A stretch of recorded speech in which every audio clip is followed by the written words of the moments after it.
This is a recording of Zensuon Chapter 8, Crystal Age, taking a break under Break City, where a tired duo finally finds a place to rest away from guards and golems.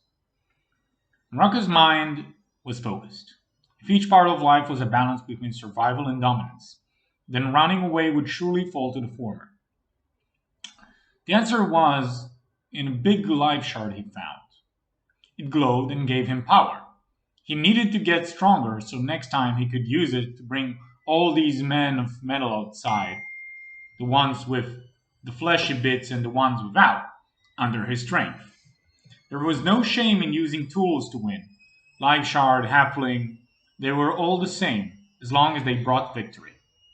That's when Raka's hands started hurting and began to glow. It was weird, but the orc didn't think much of it. The only thought on the wounded orc's mind was to relieve the pain. He and the halfling walked across the smelly road, filled with big rats that you smash and eat, and water that smells too bad to eat, and go down further to make the pain go away. Plus, Choppa told him to do so, and he is never wrong. Meanwhile, in Mika's head, Mika was too overwhelmed by the stench of the sewer to consider eating. Somewhere his stomach told him he should have, but the smell made him want to evict food that wasn't there yet. He had to suffice on following the orc. It seemed that the pain in his hands subsided as he did. Meanwhile, food in the form of uncooked giant rats will have to come on cleaner grounds where he can handle the meat, and his body doesn't want to just give up. A mix of disgust and envy washed over him as he saw the greenskin just gorge himself on the massive rodents. After what felt like a day, they found themselves on a road, unpaved rock, and Mika's conscious mind began to waken. Did we get to some caves on the sides of the canal? No, wait. Why would the sewers continue there? We were going down. This is a cave under the city. The leaking sewer water created? Will I be able to find dry ground here? To at least sit? The sound of clear, that is, not sewage oozing, liquid dripping, woke him up. Even though his higher brain shouted at him it may as well be sewage, his lower brain had him running. Raka seemed to have gotten the same idea. Once clear, sparkling waters were visible in front of them, they stopped, fell on their knees, and drank. Ah! Mika shouted, feeling as if he just escaped a cage within his own body. Water! Yes! He cupped his hands and drank as the orc plunged his head in and seemed to almost breathe in the water. Mika grinned. His face hurt, as if he didn't crack a smile in a long while. He rubbed his cheeks and looked around.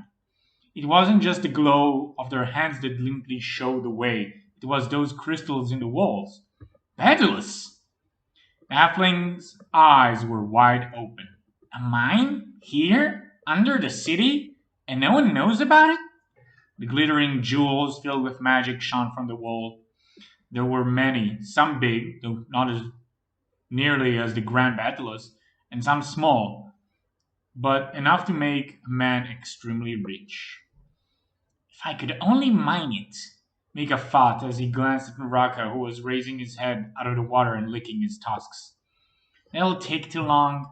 He looked back into the water and saw movement. He grinned and pointed downward as he turned his head to the orc. Naraka, fish! And saying it in marvel more than anything else, Halfling was surprised to see the orc swim down into the pond, start delivering fish to the shore. Only after that did Mika realize he has the flint and steel, and they dried well enough by now. But what was he going to burn? He considered his belongings. They were too damp to light. He sighed. What about an Uraka, axe, and Grand Baetylus combination? On the boat, he exploded suddenly into fire, so there must be a way to retrigger that, right? Mika started moving the trio to various positions. Axe forward, crystal on back, orcs back straight, just like before, and no fire. Nothing. He grunted. He saw Naraka put the smashed rats in Mika's backpack, which Mika tried to light up, but couldn't, and pointed at the fish, as if asking if the halfling was going to finish those. Mika growled, Why Can't I make a damn fire? Ah! As the halfling threw his hand in the air, he felt a sharp pain from his palms all the way to his fingertips, as a burst of flame appeared before him, and following that, a stable fire. The glow of the Grand Baetylus slowly faded as the glow of the fire rose. Mika looked at his fingertips. They were fine. The crystal? Fine. The fire? It was burning out of nothing, but it was burning. Did I just use the Grand Baetylus unconsciously? Weren't mages always making such a big deal out of how hard it is to use remotely? Mika was too hungry to question the meaning of this, how long the fire might last, or any other pertinent magical question. So instead of thinking, he started frying and eating some fish.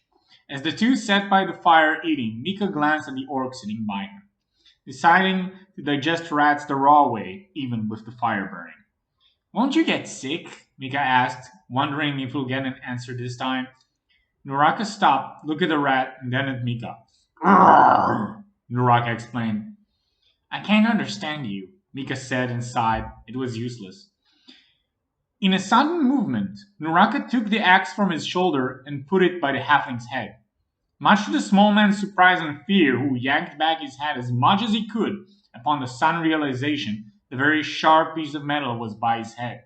Although it was with the broad side of the blade and not the sharp end, it was still concerning. He looked at Naraka to beyond the handle of the axe and gave him a nervous smile. Naraka, what are you doing? Mika asked, trying not to look as if he was considering running in the opposite direction. The axe was retracted, and Naraka glanced down at it as if he was trying to decipher something on it. Maybe he's trying to see if I can tell its properties? It is magical. I'm a halfling, Naraka. We only have innate wind magic. I'm no mage. I don't know much about the theorem, Mika said, realizing that the orc would likely not know the final word, or some of the first words, or maybe all of them. Naraka grunted in response, putting the axe back on his shoulder and the blade by his head side.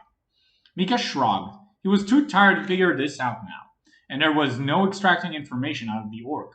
But he does show some intelligence, so it's a sign that he might be able to communicate or at least educate him in the future. The night or day grew long. The two found a reasonably comfortable spot to rest in the cave, and finally got a decently long rest.